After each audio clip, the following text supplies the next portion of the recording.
It's not magic, it's a little science experiment. Make a circle of steel wool, put a cell phone in it, dial the phone. The steel wool sparks instantly. This is the radiation from a cell phone call. Touch the garlic with your hand. You can easily lift the yolk. This is the disulfide bond.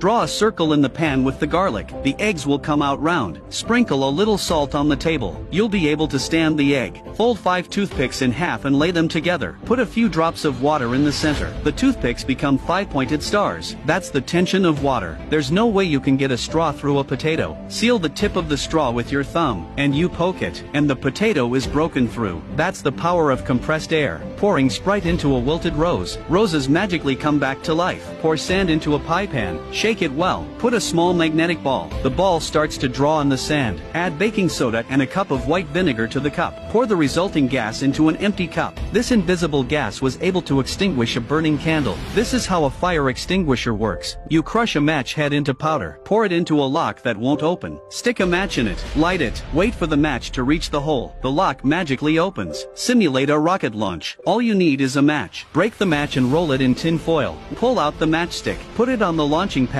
Ignite and fire. Place 3 bottle caps on the circular magnet. Put another piece of glass to spin the gyroscope. Remove the base plate. The gyroscope is suspended. This is a magnetic levitation battery. Magnets on both ends. Into a closed copper